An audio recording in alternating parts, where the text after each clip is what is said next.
Varios video publicari ba medyo ng sosyal ta mostra manifestante ng quebrando palukita e estatua ng fallecido presidente Hugo Chavez de diferentes ciudades na Venezuela. Venezolano nang a reaccionar así después que el Consejo Nacional Electoral a declarar Nicolás Maduro como ganador de elección ng presidencial. El líder ng opositor a denunciar kuting irregularidad ng mientras que estaba procesando y contando el voto ng y kunang ta rechazar el resultado ng.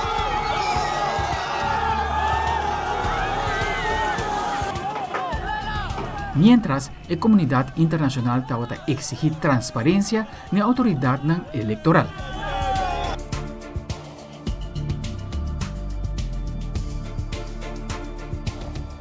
Aldrich Barleman, Telenoticia.